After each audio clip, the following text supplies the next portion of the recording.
नमस्कार दोस्तों, welcome to Vigyan with doctor ji. I am doctor Govindarajan, radiologist यानी कि आपका scanning doctor. In my previous video I spoke about ultrasound scanning in the first trimester of a high risk pregnancy. Today I was thinking in lines of making another video about second trimester ultrasound scanning in high risk pregnancy. However, I touched upon a topic called cervical elastography in my previous video. So there is a question on that. So I thought of restricting today's topic into cervical elastography alone because that's a very important topic. So what is cervical elastography? Cervical elastography means it has got two components. One is the cervix, the other one is the elastography. Cervix is actually the mouth of the uterus. Elastography is an ultrasound tool.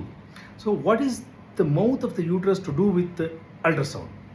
Yes, the mouth of the uterus, which is cervix, is the key component in pregnancy, which needs to be hard and strong enough to hold the baby inside the uterus. It should not allow the baby to come out prematurely. So that is cervix being hard. And elastography means is an ultrasound tool where I can identify without touching the cervix by hand. I can identify if it is hard or soft by using ultrasound waves. Ultrasound waves will cause compression of the structures. So we assess that compressibility. So that's called ultrasound elastography, also called sonoelastography. When I apply it to cervix, it is called cervical elastography. Now, why do you want to do this? Yes. See, if the cervix is long enough, that means if it is more than 3 centimeter in length, most of the people, we consider them as normal uterine cervix. Yes, the length is normal. However, we have seen on so many occasions, in spite of a normal length, the baby is not going to be till the term. That means there can be abortion before 20 weeks, or there can be premature delivery before 30 weeks also. So why does it happen like that? That is mainly because the cervix, which is supposed to hold on to the contents of the uterus, avoiding or resisting the pressure from within the uterus, without doing that, it just gives way. Why? Because it is not strong enough, it is not hard enough. So what are the reasons for a soft cervix? Number one, most common in India, is the infection. Again, that can be related to many causes, but very common condition is unhygienic conditions or diabetes mellitus. That means high sugar levels in pregnant women. These are very common causes of soft cervix.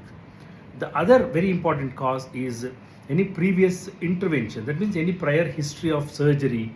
If the woman has undergone some procedures on the cervix or the uterus, so then there can be some amount of mechanical damage to the uterine cervix, which can become softer and loses its tensile strength.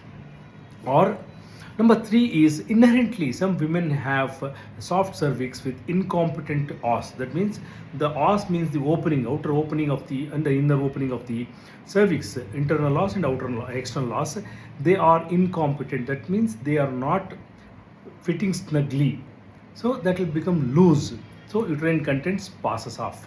So these are some of the causes of soft cervix and premature delivery and mid-trimester abortions. By identifying the softness or hardness of the uterine cervix, we can plan further treatment.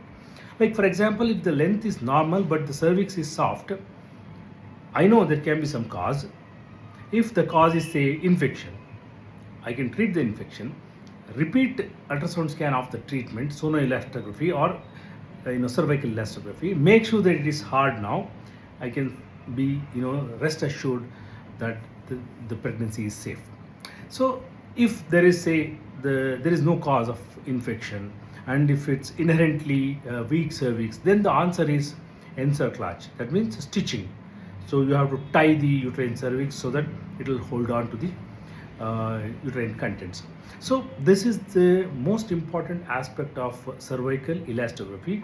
This is to identify the hardness or softness of the uterine cervix in pregnancy, generally done at around 12 to 13 weeks, but it can also be repeated many times.